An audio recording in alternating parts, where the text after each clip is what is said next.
प्रणाम गुरुजी। जी।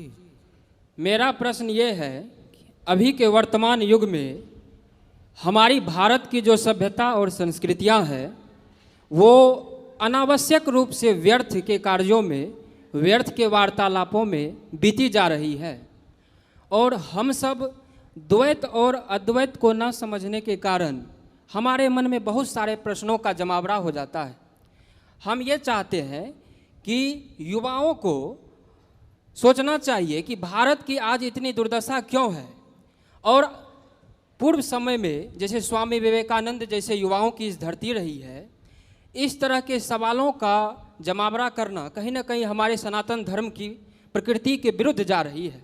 तो हमारे मन में यह दुख का विषय है कि जैसे हम जैसे नौजवानों को रहते हुए आपके साथ मिलकर हम उस प्रश्नों का जवाब दे सके, आपके साथ हाथ मिलाकर सेवा कर सके।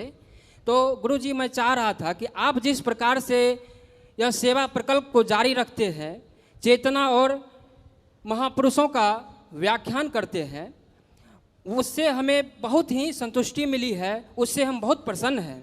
हम आपसे यही चाहते हैं कि आप भी हम जैसे नौजवानों को आप सम्मिलित करके इस व्याख्यान को और इस जो अनावश्यक के समय बच जाते हैं उनमें हम अपने समय को लगाकर प्रश्नों का उत्तर दे सके। आपसे आग्रह है कि आप इस छोटे बालक को जो अध्यात्म के रास्ते को, अध्यात्म को परखा है, आप कुछ सहयोग कर सकें, आप कुछ अपनी सूत्र रेखा, रूपरेखा दे सके ताकि हम कहीं भी रहें या आप यहीं हमें कुछ वैसी सहयोग प्रदान करें तो हम भी आपके साथ मिलकर कुछ दिव्य काम करना चाहते हैं। क्योंकि कहा गया है कि काम और साथी दोनों सोच समझ के चुनना चाहिए। इसी पे आपका उत्तर है। सही है, काम करते रहिए, मन लगा के खूब काम करिए, पैसे कमाइए, समाज की सेवा करिए। काम करने वाले, काम का फर्क है, क्योंकि काम कहा गया है, महापुरुषों का कहना है कि काम ऐसा करो, सबसे ऊंचा काम करो। तो आप क्या करना चाहते हैं? हम चाहते हैं कि आध्यात्मिक के अंतर्गत जो भी कला कौशल आते हैं उसके सम्मुख रहकर उसमें सम्मिलित होकर हम भी कुछ भारत को एक अलग राष्ट्र के रूप में देखना चाहते हैं, आपके साथ आगे बढ़ना चाहते हैं, क्योंकि आपके पास एक प्लेटफॉर्म है जो कि हमारे पास अभी नहीं है। कोई बात नहीं, आप भी अपने को सेवा में लगाओ। अपने माता पिता की शादी ब्याह हो गई कि नहीं? नहीं, शादी विवाह नहीं हुई है। माँ बाप की सेवा करो, कुछ पैसे कमाओ, उससे समाज की सेवा करिए। सबसे बढ़िया काम है सेवा। तो सेवा करिए आप जी भर के। जी वही चाह रहा था कि सेवा तो करनी ही है, लेकिन वही आपसे ये कहना चाह रहा था कि जैसे कि आप डिबेट करते हैं ना, सवाल प्रश्न उत्तरी, हम भी चाह रहे थे कि आप भी इस दास को कोई छोटा मोटा कार्य सौंपते। नहीं ठीक तो है, जो भी काम आपको करना है कर लीजिएगा आश्रम में और देख लीजिएगा क्या आप कर सकते हैं।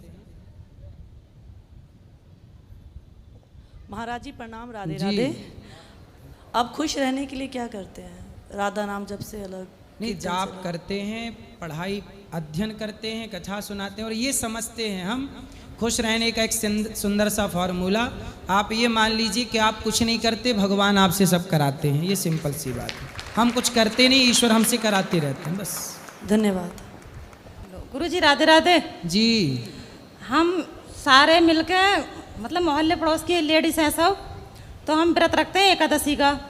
तो हम कीर्तन करते हैं, जैसे कभी उसके घर कभी उसके घर, तो प्रसाद बनाते हैं व्रत वाला, तो हम वो सब खाते हैं। तो यूँ कहते हैं किसी के घर का नहीं खाना चाहिए।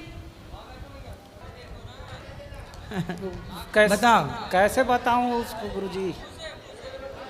उसका इलाज ये है गुरुजी, सुबह खाली पेट जैसे कि मुझे गोली दिया था और उस गोली को मिलता है। खुश रहिए, खुश रहिए। मेरी सास है, वो भी बहुत आपकी कथा सुनती हैं, बस प्रश्न नहीं है, बस सुखी रहिए। राधे राधे गुरुजी। जी।